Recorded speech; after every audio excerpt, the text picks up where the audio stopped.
What is up, guys? All right, I have the BlackHeart knives custom Juggernaut, which I showed chopping the shoe in half. And I did a bunch of wood processing that day when I had filmed that video. And you know, I'm so just impressed by this knife. It is absolutely awesome. The A2 that's used on this is really superior to a lot of different carbon steels out there. I mean, there's a lot of preference involved between D2, A2, and O1. Okay, those are three probably the most used. Well, I shouldn't say that because I can't leave out 1095 and then maybe 1055 and stuff like that. But let's just say D2, A2, O1, and 1095 are the most used carbon steels in the knife industry. Okay, you see them time and time again, depending on the company, depending on the maker. They'll choose kind of one of those, or maybe even two of those different steels, and stick with them. Just depends on the heat treat, you know, the supplier, their personal experience with them, and what they like. There's nothing wrong with D2. I love that, but most of the examples I've ever had, both A2 and O1 have been better than most of the D2 that I've had.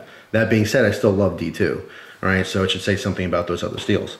But anyway, BlackHeart Customs rocking A2 for the steel, and as you guys saw in that video, made a stupid decision to chop that shoe in half because I forgot that there's a very thick steel support bar in there. All right, so when I hit it, there was 2 points of contact. The bar, imagine this being the bar in the center, it was raised up as well. So when the blade hit, it hit at 2 points. I had two little chips in the blade, little chips slash rolls. It rolled over, a little bit of metal chipped out. And actually, I'm gonna show you a picture, the before picture right now. So there you go, there's a quick shot of the damage, right? So I mentioned in that video, hey, you know, maybe I'll do a video on showing how to sharpen it out. Well, it's a huge pain in the butt. Reason being is that this is completely convex ground to a zero edge. So I can't just put this on a sharpening system or machine that has a pre-angled system, because it's gonna change the geometry of that edge. I don't want to make, you know, a straight angle. I want it to keep that convex edge. So very difficult to sharpen that out in this particular case when you're dealing with convex edges. So what I ended up doing was taking my old school Easy Lap that I've had for who knows how many years. All right, it's a little pen size sharpener. All right, we have a rod. It has a little groove in here for fish hooks. It has a flat side and it has a round side. So I had taken the round side and I carefully, by hand, because I don't have a belt grinder. If I did have a belt grinder, I'd put the appropriate belt on there and I could have sharpened this out in 2 seconds, but I don't, so I do it by hand. And I literally, you know, slowly hand sharpen that. And as I sharpened out that curve, you know, I made sure that I was moving the angle of the sharpening stone as well. Okay, because I had to keep that constant curvature. It's very hard to touch up convex edges that have damage on them. If this was a you know, V ground blade with a very specific 25 degrees per side, whatever, you know, that's actually way too steep. Let's say that 15 degrees per side or 20 degrees per side, super easy to just throw it on a machine, you know, set the angle and just go to town with some different grits. Start with some coarse, work yourself to fine, and strop it out at the end. But that's just not the case. It's much harder to touch up this type of blade grind. However, I feel I did a decent job on it. It really only took about 20 minutes or so.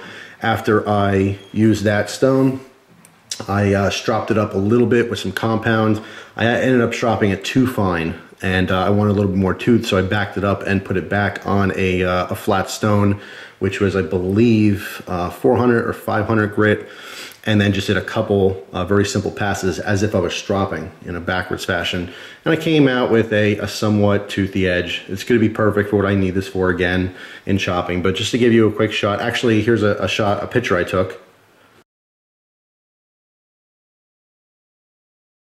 All right, so you can tell that it's still there. I could continue to work on this and get it perfect, but I'm not so interested right at this moment. You can see it is right there, all right, where that damage was.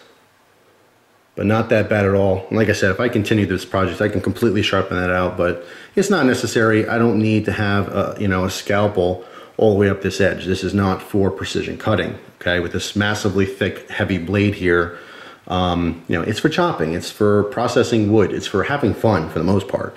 You know, an axe and a chainsaw is for processing wood. This is the fun way to do it. But anyway, just to give you a quick little demo on some paper, just to show you the current edge. Okay, slices through just fine. Doesn't skip over that part there at all, which is very nice. I was worried that it would grab, and most of the slices and cutting, I have no issues with that at all.